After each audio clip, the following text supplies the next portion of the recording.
Amém. Então, em nome de Jesus, nós também vamos abrir a Bíblia em 1 João, lá no final do Novo Testamento, 1 João. Valeu, Ismael, está de volta com a gente. A Lenita me achou de novo, né? A gente teve uma queda aí, né, de pressão, uma queda no sinal da internet, né? Nós vamos abrir agora 1 João, capítulo 1. 1 João 1.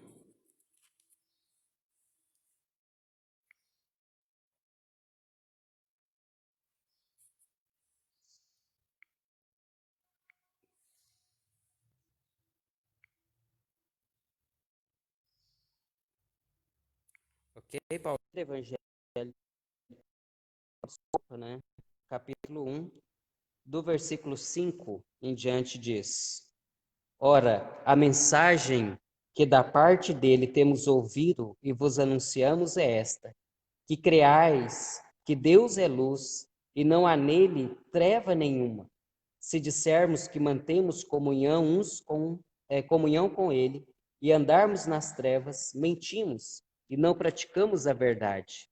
Se, porém, andarmos na luz, como está, mantemos comunhão uns com os outros, e o sangue de Jesus, seu Filho, nos purifica de todo pecado. Se dissermos que não temos pecado nenhum, a nós mesmos nos enganamos e a verdade não está em nós. Se confessarmos os nossos pecados, Ele é fiel e justo para nos perdoar os pecados e nos purificar de toda injustiça.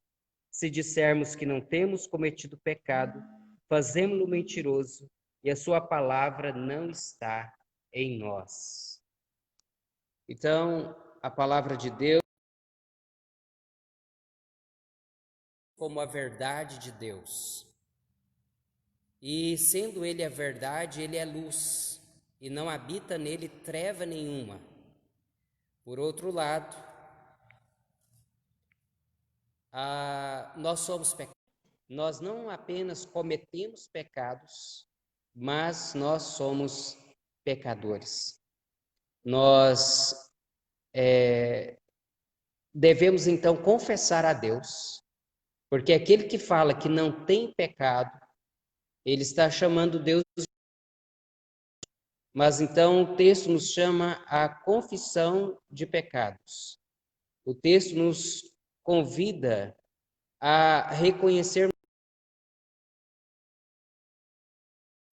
nós somos maus por natureza. Nós somos pecadores por natureza.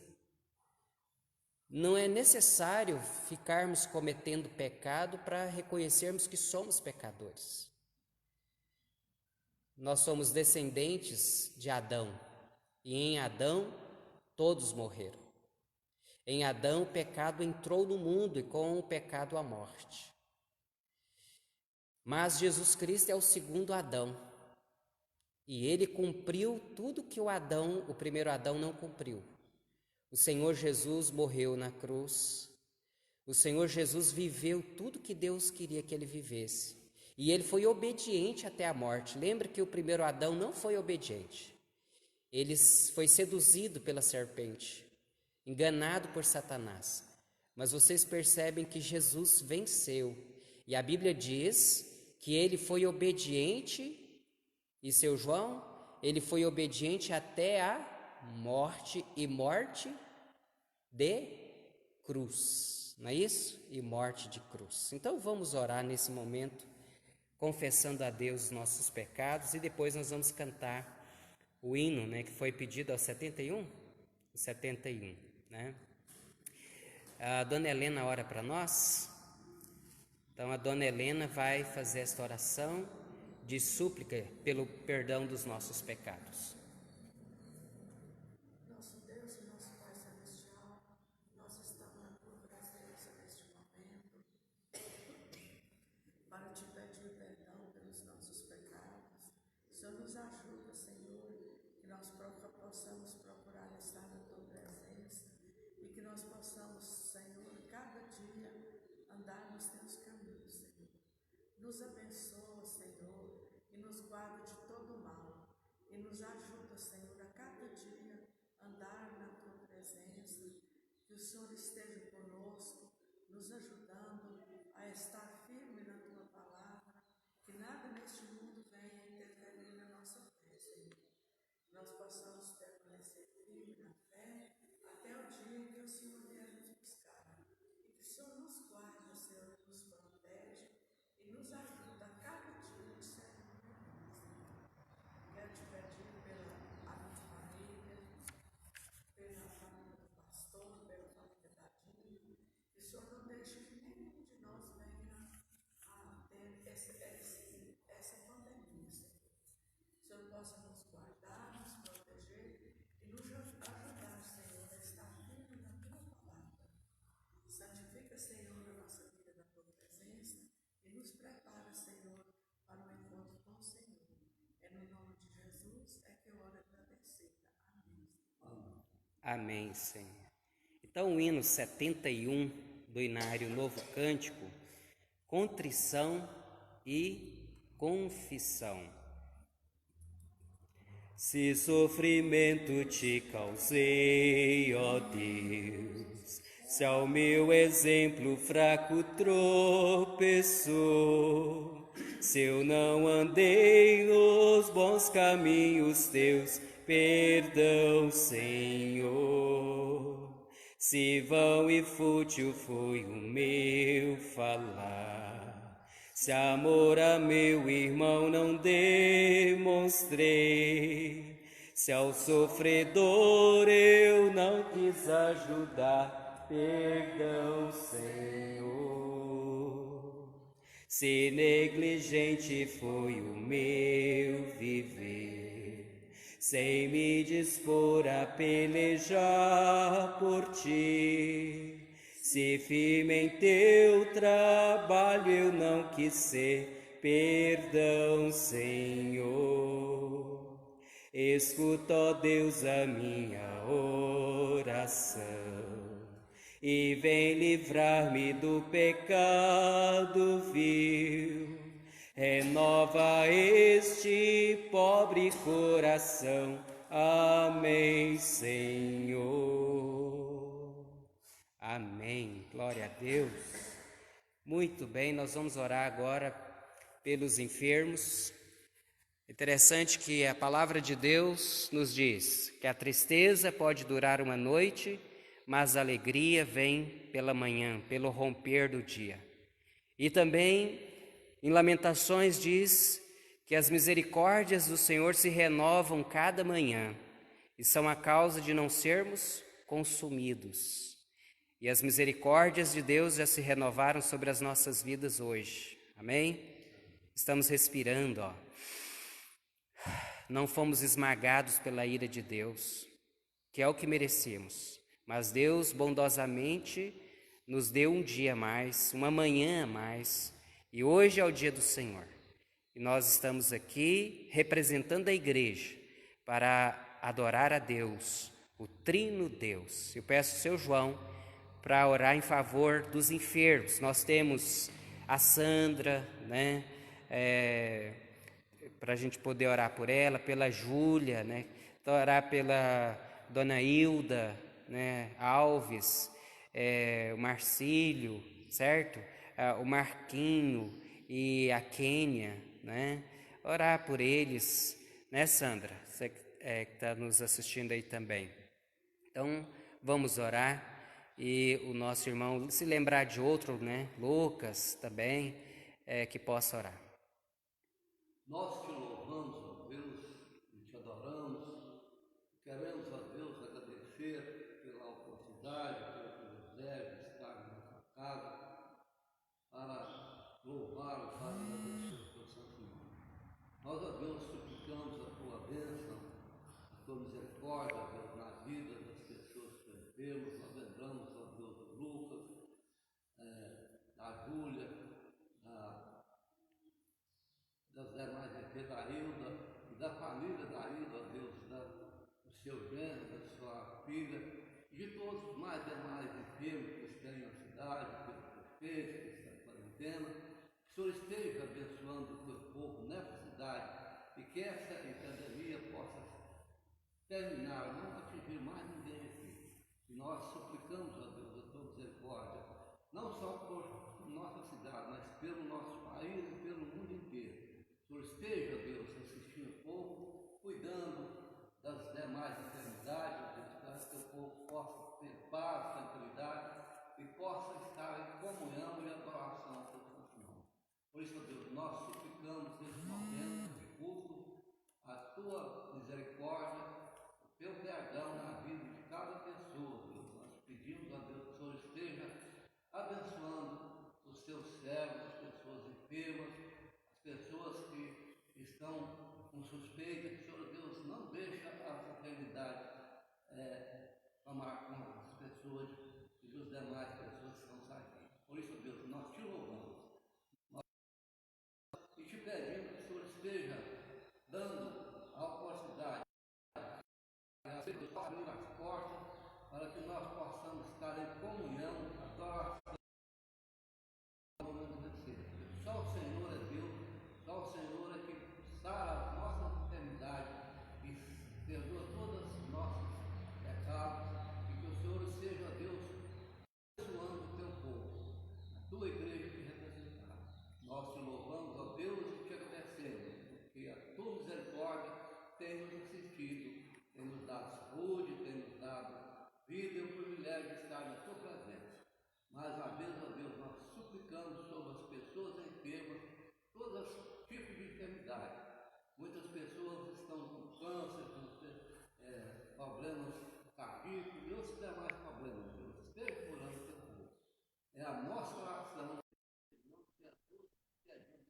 Esteja completando pela tua misericórdia, pela graça, aos nossos pedidos. Em nome de Jesus.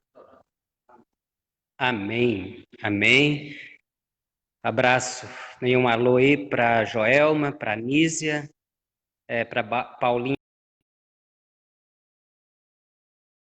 Martins, né? Também a Kátia, lá de Santa Juliana, e a Sandra Marins, né?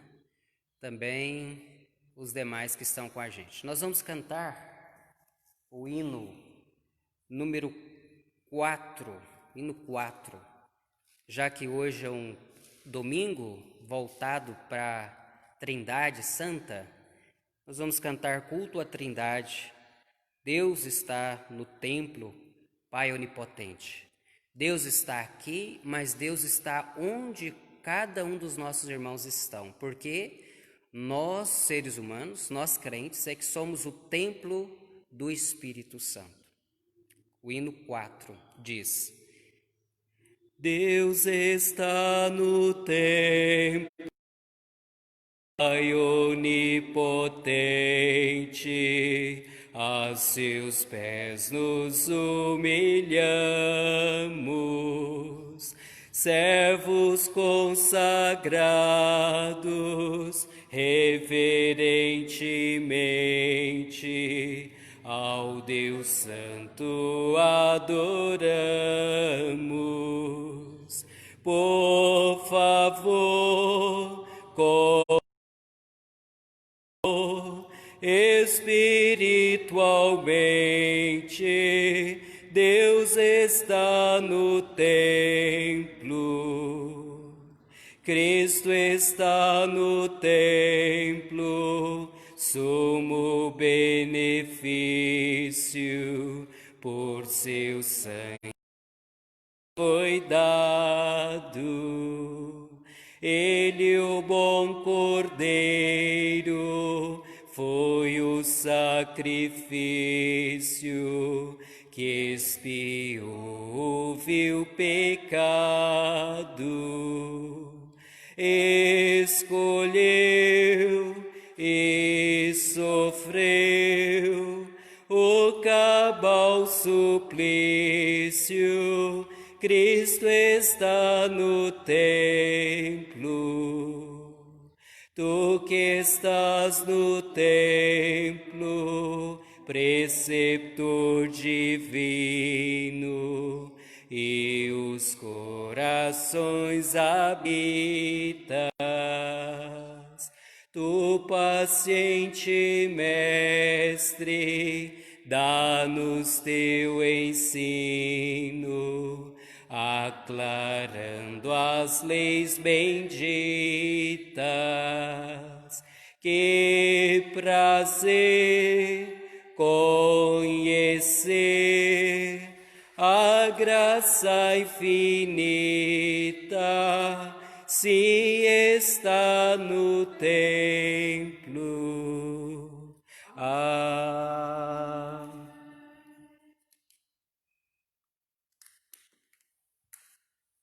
Muito bem. Vou voltar a câmera agora para minha pessoa, né?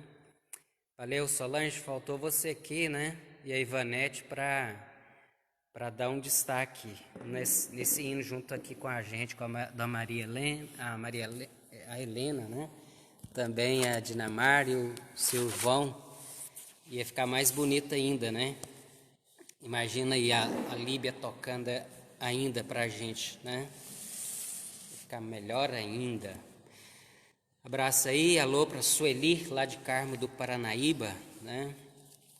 Deus te abençoe. Eu quero ler ainda, antes da nossa meditação, o Salmo 139. Salmo 139.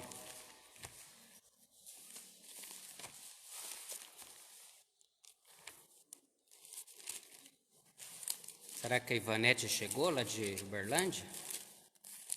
Não, né? Salmo 139, então ela está assistindo lá de Uberlândia. Tudo bem. Salmo 139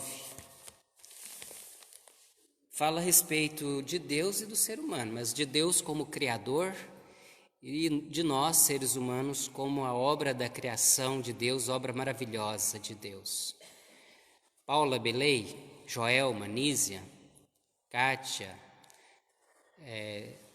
Solange, Dona Iracema, Ivanete, esses os que eu consigo ver daqui. Vocês já chegaram algum dia na frente do espelho e disseram assim: puxa Deus, que obra-prima e maravilhosa o Senhor criou. Eu sou bela, eu sou lindo, eu sou querido por Deus. Pois é assim que esse salmo também fala, né? Ao mesmo tempo fala da beleza do ser humano, que é a obra-prima de Deus, que é obra principal das mãos de Deus. Mas a pessoa principal no salmo é Deus, o Criador. Então ele começa dizendo: Senhor, tu me sondas e me conheces, sabes quando me assento e quando me levanto. De longe penetras os meus pensamentos, esquadrinhas o meu andar e o meu deitar, e conhece todos os meus caminhos. Ainda a palavra me não chegou à língua, e tu, Senhor, já a conheces toda. Tu me cercas por trás e por diante, e sobre mim impões a mão. Tal conhecimento é maravilhoso demais para mim. É sobremodo elevado, não posso atingir. Para onde me ausentarei do teu espírito? Para onde fugirei da tua face? Se subo aos céus, lá estás. Se faço a minha cama no mais profundo abismo, lá estás também. Se tomo as asas da alvorada e me detenho nos confins dos mares, ainda lá me haverá de guiar a tua mão, e a tua destra me susterá. Se eu digo, as trevas com efeito me encobrirão, e a luz ao redor de mim se fará noite, até as próprias trevas não te serão escuras. As trevas e a luz são a mesma coisa, pois tu formaste o meu interior, tu me teceste no seio de minha mãe. Graças te dou, visto que por modo assombrosamente maravilhoso me formaste. As tuas obras são admiráveis, e a minha alma o sabe muito bem. Se os meus ossos não te foram encobertos, quando no oculto fui formado e entretecido, como nas profundezas da terra. Os teus olhos me viram a substância ainda informe, e no teu livro foram escritos todos os meus dias, cada um deles escrito e determinado quando nenhum deles havia ainda.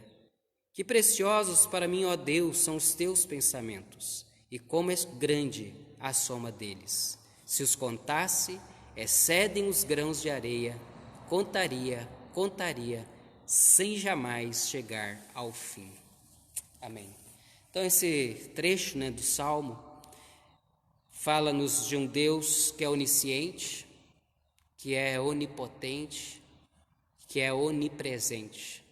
Ele é onisciente porque ele conhece todas as coisas, inclusive o que se passa no nosso coração, na nossa mente. Ele conhece o que está passando no mais íntimo do nosso coração. E ele é onipresente. Ele está aqui agora comigo e conosco e está com vocês aí do outro lado da tela. Ele está com os nossos irmãos nos seus lares. Perto está o Senhor de todos aqueles que o invocam, daqueles que o buscam, que o adoram em espírito e em verdade. Então Deus está presente. E então ele é onipresente. Antes que eu vá a algum lugar, ele já está lá presente. Então, Ana Cristina, esse Deus que é onisciente conhece tudo exatamente o que está se passando na sua mente, no seu coração. Ele conhece os momentos de abalo que a gente enfrenta, não é isso? Os momentos de temor, de depressão, de insegurança. Ele conhece tudo. Deus conhece o nosso semblante, mas Ele principalmente conhece o nosso coração.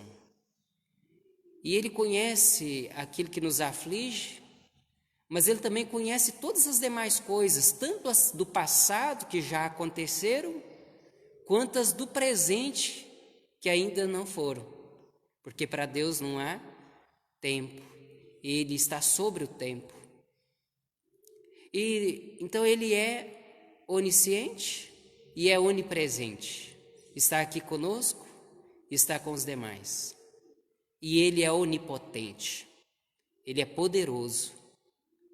Ele é o El Shaddai, o Deus Todo-Poderoso, o Deus que pode fazer infinitamente mais do que tudo quanto pedimos ou pensamos.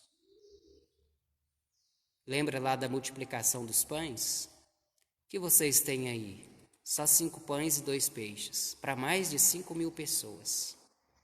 E no final sobraram 12 cestos, cheios, sobressalente. Ou seja, Deus faz mais do que o que a gente pensa, mais do que o que a gente imagina. Esse Deus poderoso é o Deus Trino, o Pai, o Filho, o Espírito Santo. Esse é o nosso Deus. É um Deus que foi revelado na Bíblia. E paulatinamente, progressivamente, aos poucos, ele foi sendo revelado como o Pai, o Filho, o Espírito Santo. Um único Deus, subsistindo em si mesmo em 3 pessoas. E esse Deus interagindo com a criação. Então nós vamos adorá-lo, vamos louvá-lo.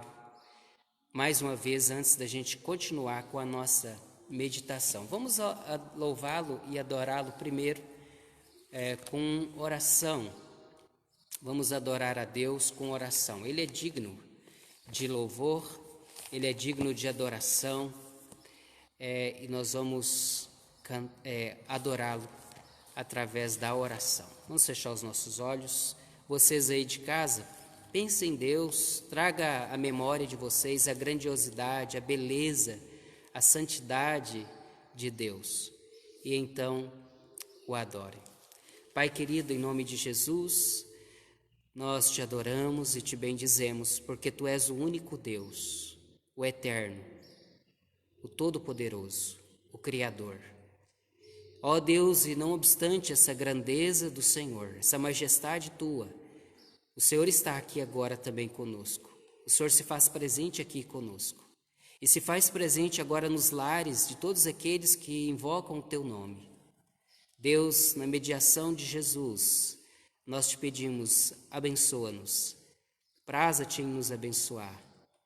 Ó Deus, e agora dá-nos direção, instrução, Deus, da tua palavra, tua maravilhosa palavra.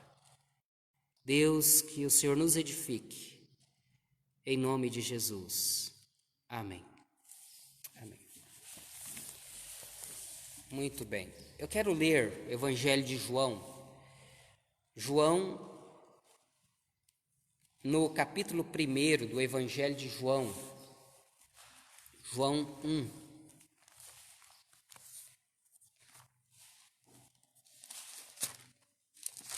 João 1.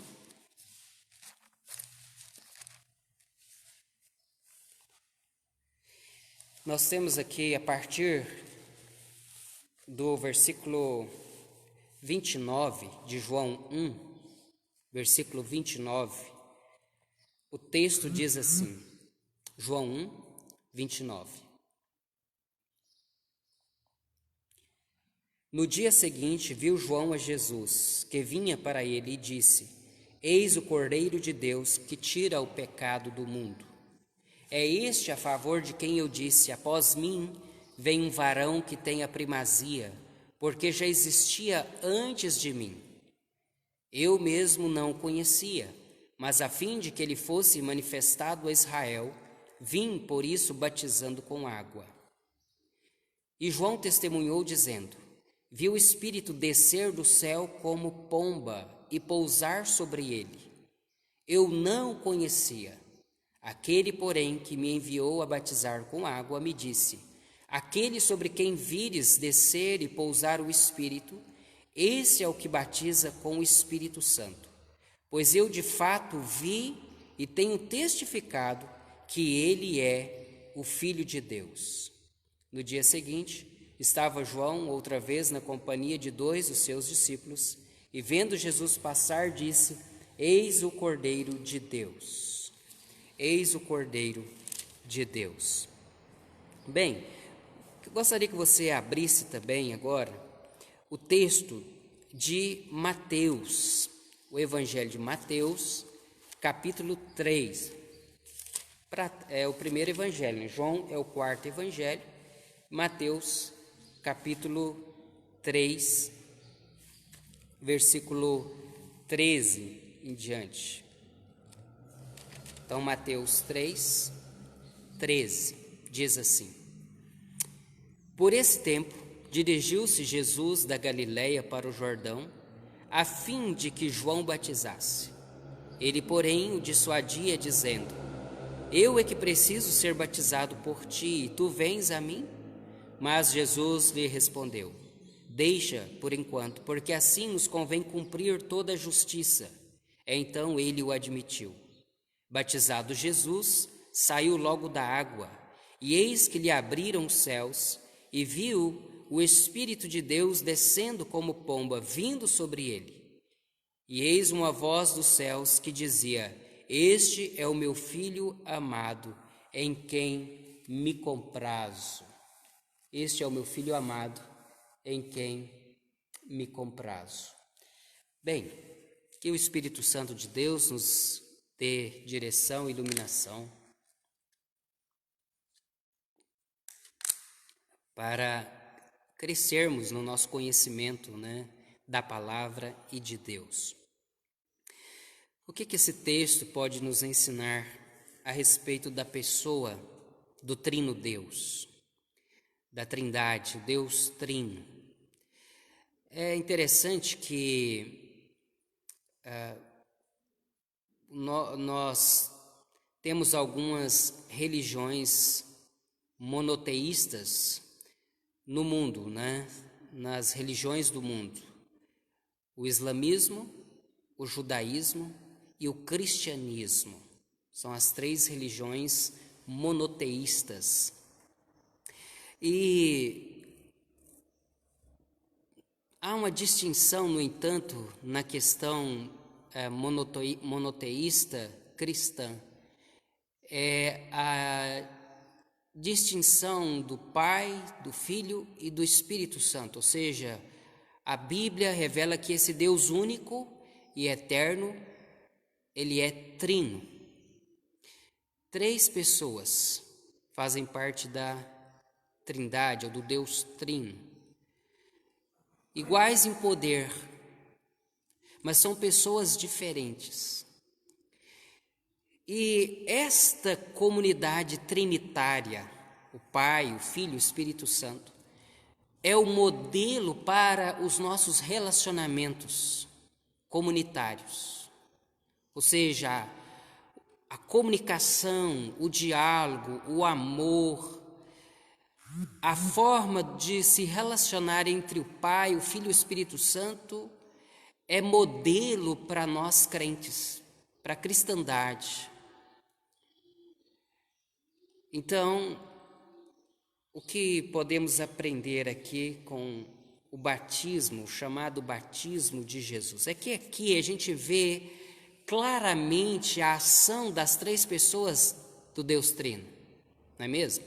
Veja bem, que quando Jesus está sendo batizado, diz que João viu que se abriram os céus e o Espírito de Deus descendo como pomba vindo sobre Jesus, e uma voz dos céus que dizia: este é meu Filho amado, em quem me comprazo. Então aqui a gente tem a participação das três pessoas da Trindade. E quando a gente olha para a Bíblia como um todo, a gente pode falar que cada uma das pessoas da Trindade tem um papel, uma economia divina. Por exemplo, é comum a gente falar que o Pai projetou o plano da salvação, certo? Ele projetou o plano da salvação. O Filho executou o plano da salvação. E o Espírito Santo aplicou essa redenção ao coração humano, glorificando a Deus. Então, as três pessoas participaram do plano da salvação. Lá em Gênesis diz que lá no princípio, Deus criou, não foi? Criou Deus o céu e a terra. O Espírito de Deus pairava por sobre as águas.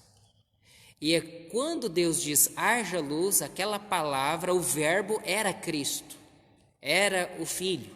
E o Filho, como diz João, o Filho estava com o Pai, lá no princípio, e o Filho era Deus. Ok? Lembra de João 1, né?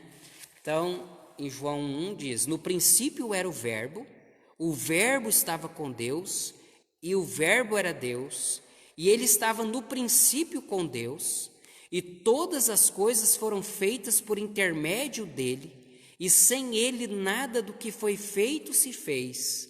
A vida estava nele, e a vida era a luz dos homens. Ok? João 1, de 1 a 4. Então, eu pergunto, quem é primeiro? Por exemplo, Jesus, ou o Filho, ou Cristo? Quem é primeiro?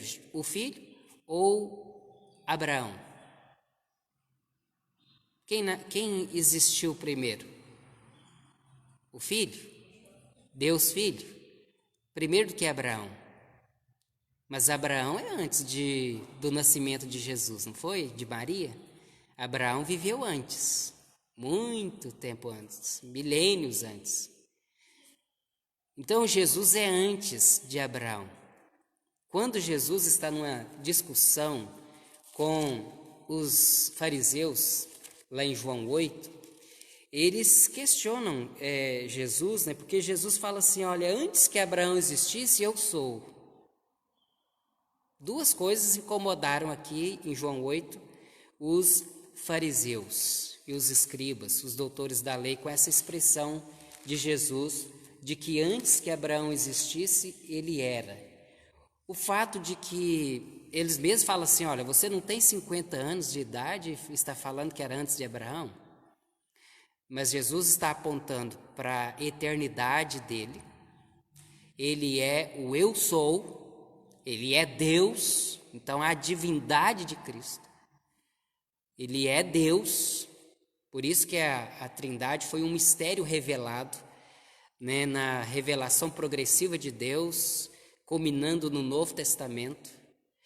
é que se revela que esse Deus único, todo-poderoso, adorado no Antigo Testamento, ele era e é o Deus triuno, o Pai, o Filho e o Espírito Santo.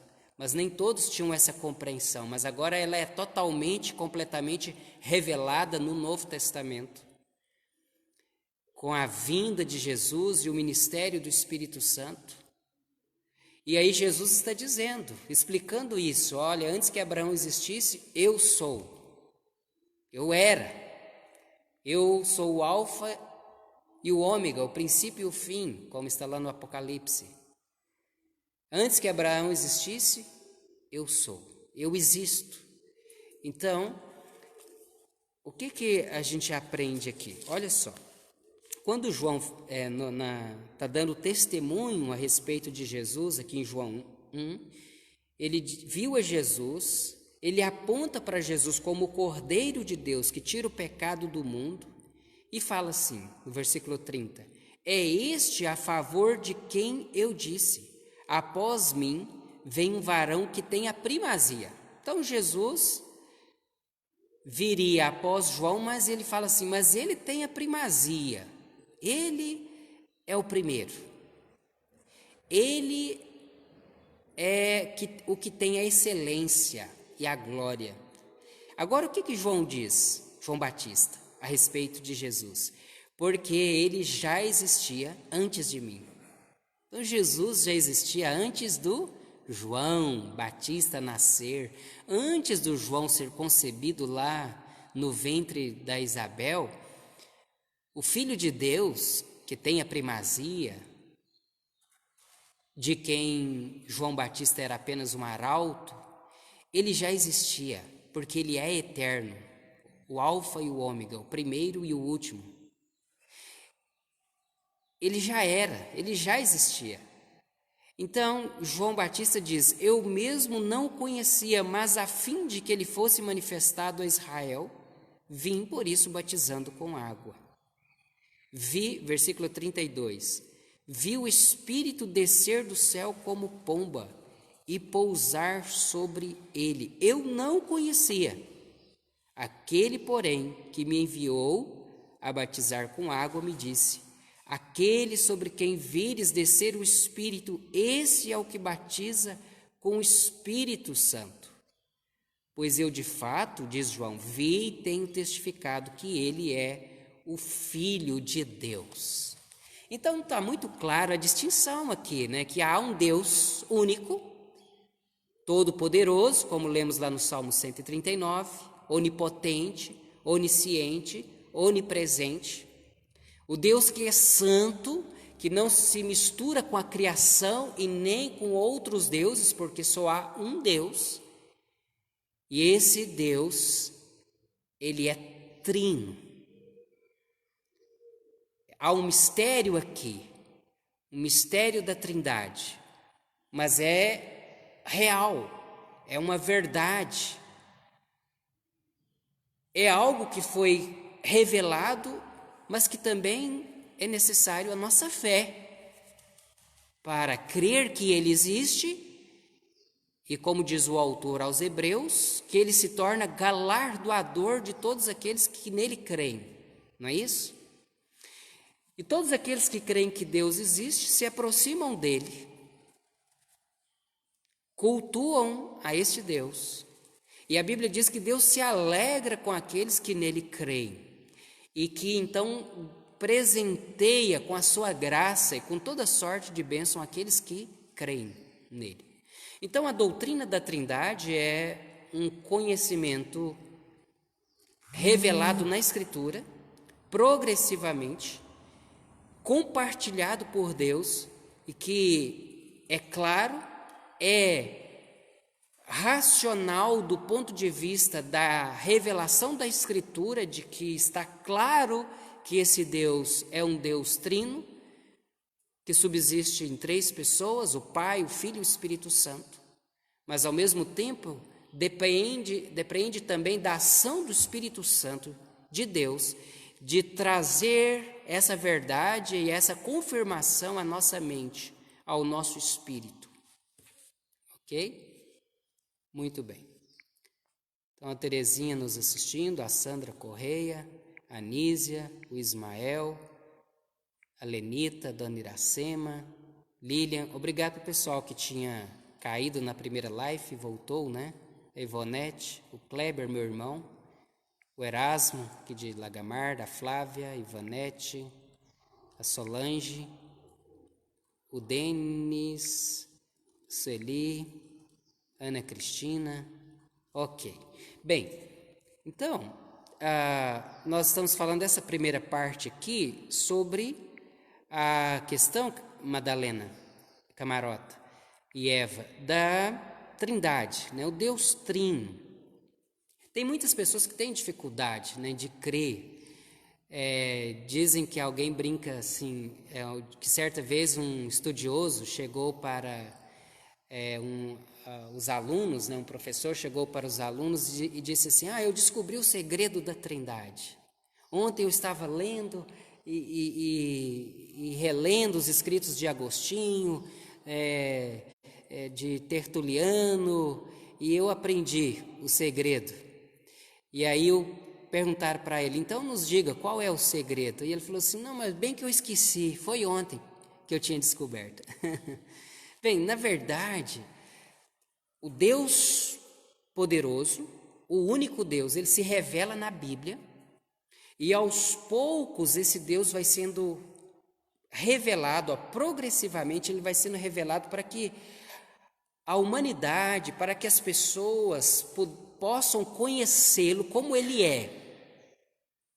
Pai, ele é Deus Pai, o Criador, ele é Filho, o Redentor, ele é Espírito Santo, o Santificador, aquele que é o penhor da nossa herança, aquele que nos cela, que nos conduz à verdade, aquele que nos convence do pecado, da justiça e do juízo, aquele que aplica a obra da redenção executada por Cristo na cruz no nosso coração, no coração daquele que crê, e habita conosco hoje, e assim estará até o dia do retorno de Cristo. Então essa é a primeira parte que eu queria que a gente pensasse sobre a doutrina da Trindade, que é uma doutrina cristã, e mesmo entre muitos cristãos há uma dificuldade de se acreditar que, por exemplo, Jesus é Deus.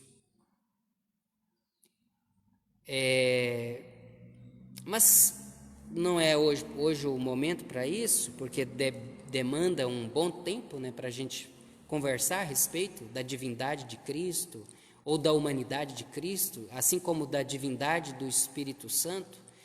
Então a gente deixa para depois, mas por hora nos serve perceber que Deus é trino. Apenas um último texto sobre essa questão da triunidade de Deus, e você pode ter certeza absoluta que Deus é triuno. Ele existe, você precisa crer que Deus existe, mas não só isso, que Deus existe, que Ele é trino, Ele é o trino Deus, Pai, Filho, Espírito Santo. Não são três deuses, são três pessoas, iguais em poder, mas diferentes um do outro, uma vez que são pessoas distintas. Ora, quando Jesus fala para os discípulos irem e fazerem discípulos, vocês lembram como que Jesus ensinou?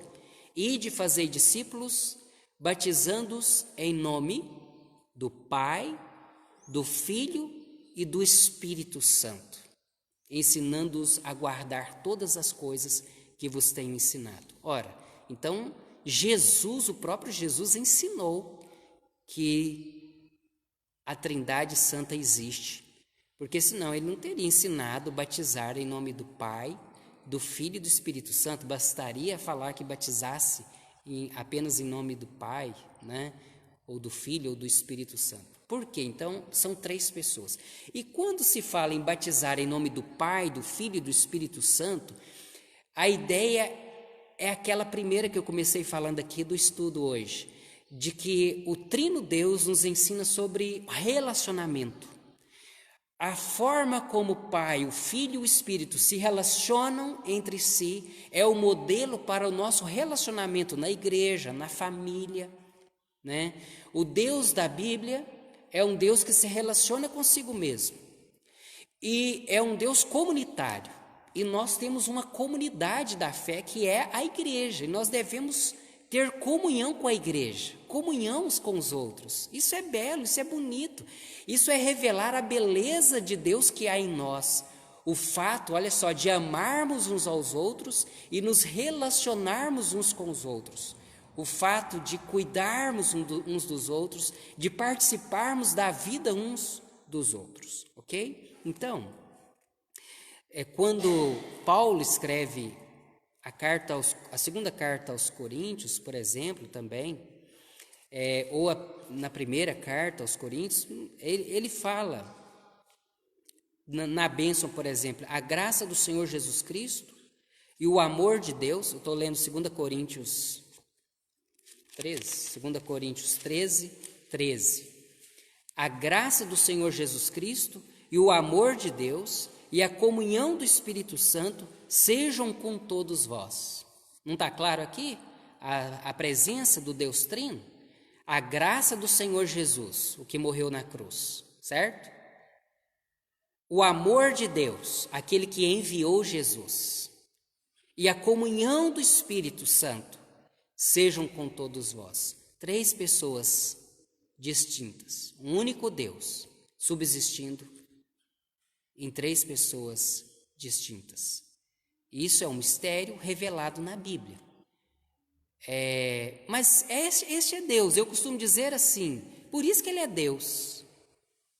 Nosso Deus, Ele é o outro. Ele é diferente da criação. Ele não é a montanha, Ele não é a cachoeira com a sua linda queda d'água, Ele não é os campos tomados pela neblina, Ele não é as ondas do mar poderosas, Ele não é a beleza da lua, Ele é o Criador. E Ele não se mistura com a criação. Então Ele é distinto, Ele é santo. E esse Deus, Ele subdivide em 3 pessoas. Bem, então a segunda parte final do nosso estudo, voltemos lá para João. João, capítulo 1, lá no batismo de Jesus, veja que João olha para Jesus e fala assim: eis o Cordeiro de Deus que tira o pecado do mundo. E aí João fala assim, ele já existia antes de mim. Quer dizer que ele era antes, ele é eterno, Jesus. Tem pessoas também que na cristandade têm dificuldade de aceitar que Jesus já existia antes de nascer de Maria. Muitos acham que ele passou a existir foi a partir do nascimento lá de Maria, né, numa obra do Espírito Santo. Não, o nascimento virginal e a concepção miraculosa foi uma obra do Espírito Santo. Mas o que aconteceu ali no nascimento, na concepção em Maria, foi um milagre de fato, foi o verbo se tornar carne, né? Foi o Espírito criar carne e osso. Isso foi o poder que envolveu Maria, o útero, o ventre ali de Maria, e foi capaz de tornar o Espírito em carne, né? Mas ele já existia antes de Maria e José, antes de Abraão, que a gente já citou, antes do João Batista. Então ele fala, ele já existia antes de mim.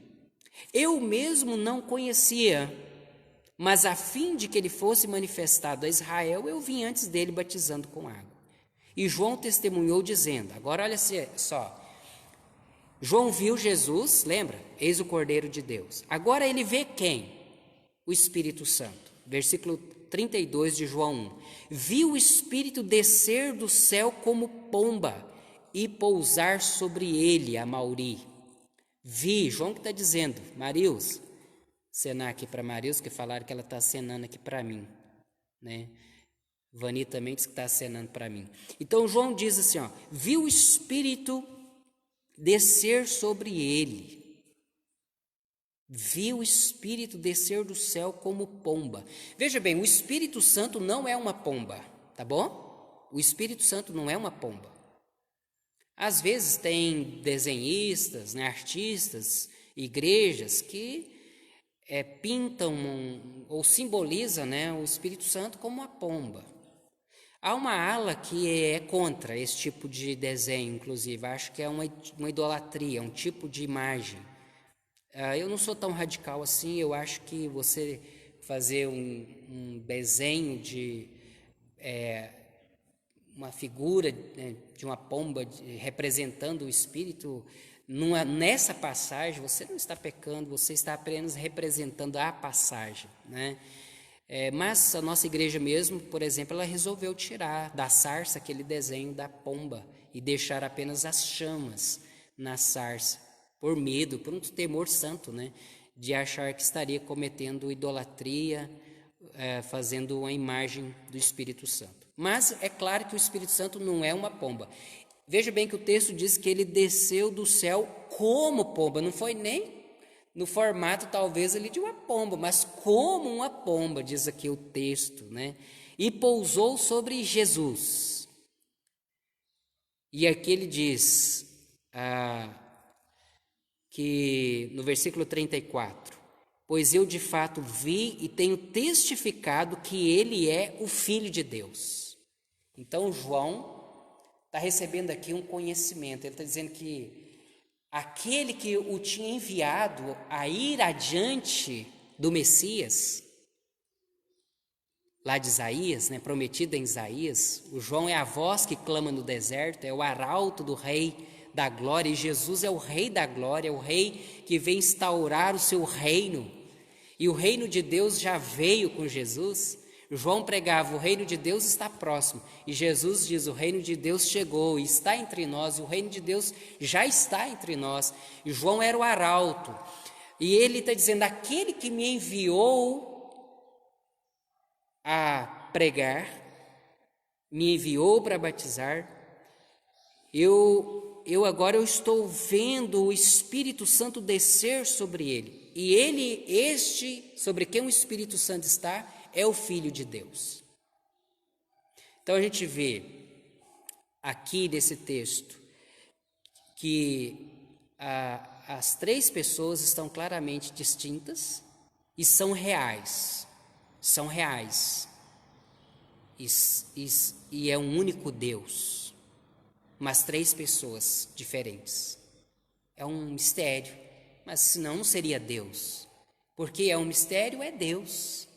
Mas esse Deus se tornou conhecido de nós, e através dos seus profetas, através da Escritura, através da pessoa de Jesus, ele se torna conhecido.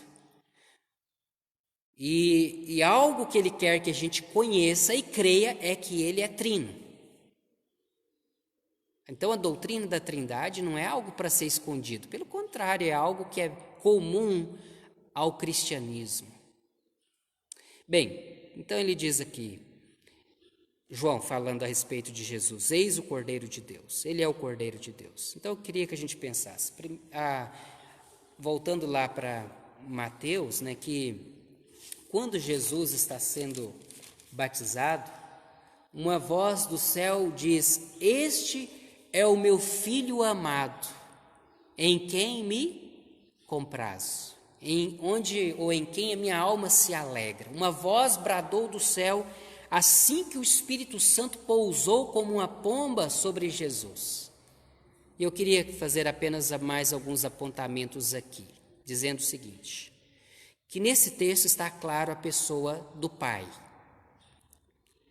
Veja que uma voz do céu bradou, este é meu Filho amado, em quem a minha alma se compraz. Este é o meu Filho amado, em quem minha alma se alegra. Em outras palavras este é meu Filho amado, em quem eu encontro alegria, que me dá alegria. Mas mais, a voz do céu diz, este é meu Filho amado, em quem minha alma se alegra, ou que me dá muita alegria. Na verdade, Deus está dizendo assim, este é meu filho que tem autoridade. O batismo de Jesus e a vinda do Espírito Santo foi para confirmar que ele era o enviado de Deus e que ele tinha autoridade da parte de Deus. Ele era mesmo o Messias, então ele estava sendo ungido, como os reis e os profetas eram ungidos com óleo, né, lá no Antigo Testamento. Agora o Filho de Deus, o Messias, o Cristo, está sendo ungido pelo Espírito Santo, e o Pai está confirmando: ele é o meu filho, não há dúvida. Ele é o meu filho. E ele tem autoridade no céu e na terra. Ele tem autoridade, tanto é que quando Jesus começa o seu ensino, após o Sermão do Monte, as pessoas, quando ouvem, dizem assim: este tem autoridade. Autoridade maior do que os escribas e os fariseus. Ele fala como quem tem autoridade. Então, porque ele é ungido de Deus. Este é meu filho amado. Então ele tem autoridade, certo? Ele tem autoridade sobre as demais autoridades. Este é meu filho amado. E eu gosto muito dessa expressão, redimir e para nos tornar filhos de Deus. Não é isso que diz lá em João, aqui em João 1,12? Olha só o que diz João 1,12. O verbo estava no mundo. Quem era o verbo? Quem é o verbo, irmãs, da escola dominical? O verbo é Jesus, o Filho, certo? A palavra criadora lá de Gênesis 1. O verbo estava no mundo, o mundo foi feito por intermédio.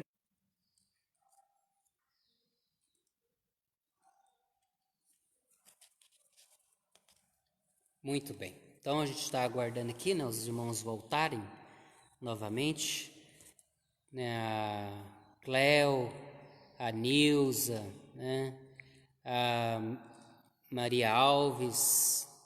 Muito bem, desculpe aí, né, mas a gente está caminhando para o encerramento aqui, mas eu estava lendo, né, João 1,12, que diz, do 10, aliás, em diante: o verbo estava no mundo, o mundo foi feito por intermédio dele, mas o mundo não conheceu. Veio para o que era seu e os seus não o receberam, mas a todos quantos o receberam, deu-lhes o poder de serem feitos filhos de Deus, a saber, aos que creem no seu nome. Então, Deus Pai chama Jesus de filho, dizendo: este é o meu filho amado que me dá muita alegria. Lembra que a primeira coisa que eu disse que essa expressão quer dizer, ele tem autoridade. Autoridade, inclusive, sobre o demônio, que lá em Mateus 4, após o batismo de Jesus, vai tentar Jesus, né? Autoridade sobre Satanás, sobre as forças da natureza, sobre nós, né?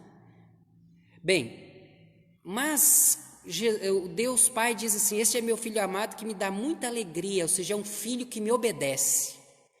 É um filho que me obedece, por isso ele me alegra. No entanto, Deus também nos chama de filhos, porque aqui diz que a todos quantos receberam a Cristo, deu-lhes o poder de serem feitos filhos de Deus, a saber, os que creem no seu nome. Então, os que creem em Cristo recebem o dom, a graça, o poder de se tornarem filhos de Deus. Então, a questão que eu volto a perguntar é: quando Deus olha para mim, olha para você, Ele também fala assim: meu filho querido, minha filha querida, que me dá muita alegria, que me tem dado muita alegria. Meu filho querido que me tem obedecido. Porque Jesus foi o filho querido que obedeceu ao Pai, ao plano do Pai, ao plano de redenção do Pai. E foi um filho que obedeceu até a morte, e morte de cruz. Então, concluindo, o texto de João fala-nos de Cristo, Cordeiro de Deus, que tira o pecado do mundo. Ele é o Filho de Deus, porque antes que João existisse, ele já existia, certo? Então Jesus é Deus. E a frase que veio do céu, do Pai, confirma que Jesus é Filho de Deus, e sendo Filho de Deus, ele é Deus. Ok? E sendo Deus, ele deve ser crido. Ele deve ser adorado, ele deve ser servido como Pai. Então o texto fala do Filho e o texto fala do Pai. Este é o meu filho, é o Pai que está falando. E Jesus tinha comunhão com o Pai. Há um momento que ele diz: eu e o Pai somos um. Ou seja, ele tem comunhão com o Pai. Ele tem o mesmo propósito do Pai. Ele tem o mesmo plano do Pai, que é salvar o pecador. E ele tem o mesmo poder do Pai. Isso deixa alguns loucos, né? Quando a gente fala que Jesus tem o mesmo poder do Pai. Ele tem o mesmo poder. Ele é Deus. Só que Jesus se tornou gente. Ele era espírito antes da encarnação, como o Pai e como o Espírito Santo. Mas a partir da concepção no ventre de Maria, ele se tornou carne. E ele habitou entre nós. Mas João diz que os discípulos viram nele a glória do Pai.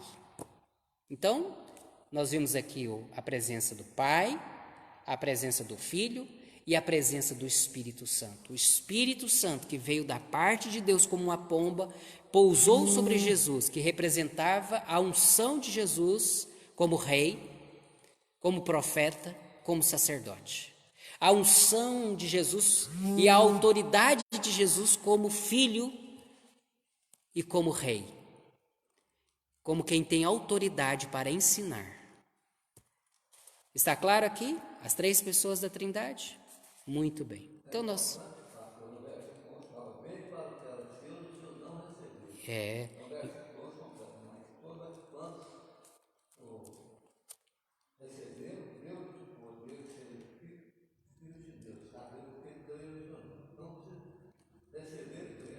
Exatamente. Então a gente precisa receber Cristo. A gente precisa crer em Jesus Cristo. Por quê? Porque Deus quer que a gente faça parte dessa família. Deus quer que a gente faça parte dessa aliança e desfrute dessa comunhão que há com o Filho e com o Espírito e com o Pai. E nós podemos ter essa comunhão com Deus Trino. Nós oramos a Deus no nome do Filho, no poder do Espírito. Nós temos relacionamento com Deus Trino. E esse relacionamento é o modelo para o nosso. Oi? Ah, sim. Como é que a gente se torna filho de Deus? Pela fé em Jesus Cristo. E isso se dá pelo poder de Deus. Pelo poder de Deus. E a isto nós chamamos de graça. Graça maravilhosa. Você é o filho que tem dado alegria para o Pai, para Deus, que tem obedecido a Deus, que tem amado a Deus, que tem vivido em relacionamento com Deus? Vamos orar, colocando a nossa vida, a nossa igreja diante de Deus em oração. Quando a gente aprende sobre o Deus Trino, a gente aprende que devemos adorar a este Deus, glorificar a esse Deus. A Bíblia diz que o Espírito Santo veio para tornar conhecidas as obras do Filho, para glorificar o Filho. Então a principal obra do Espírito Santo é convencer o nosso coração de que nós somos pecadores e que precisamos desesperadamente da graça de Deus que está em Cristo. Ok? Vamos orar. Querido Deus e Pai, em nome de Jesus, nós te adoramos e te bendizemos. Obrigado porque o Senhor se compadeceu de nós e se revelou a nós, na palavra e especialmente na pessoa de Jesus. Deus, nos arrependemos dos nossos pecados e nos apropriamos da Tua graça. Confessamos a Jesus como Senhor e Salvador porque Ele é o Cordeiro de Deus que tira o pecado do mundo. Ó Deus, obrigado porque em Cristo nós também somos feitos Teus filhos, por meio do Teu querer, da Tua graça, do Teu poder. Ó meu Deus, dá esta fé a todos nós e a todos que ouvem e assistem, para que creiam em Jesus e crendo sejam salvos e tenham a vida eterna, o perdão de pecados e a comunhão contigo. Ó eterno Deus Santo, nós te adoramos e te bendizemos, Pai, pela Tua presença conosco. Ó Eterno, em nome de Jesus, seja para conosco hoje e sempre. E agora, amados irmãos, que o amor de Deus, o nosso eterno Pai, que a graça maravilhosa do nosso Senhor Jesus e a comunhão e a consolação do Espírito Santo de Deus repouse sobre vós permaneça, bem como sobre toda a nossa irmandade, família da fé, onde estiverem, hoje e sempre. Amém.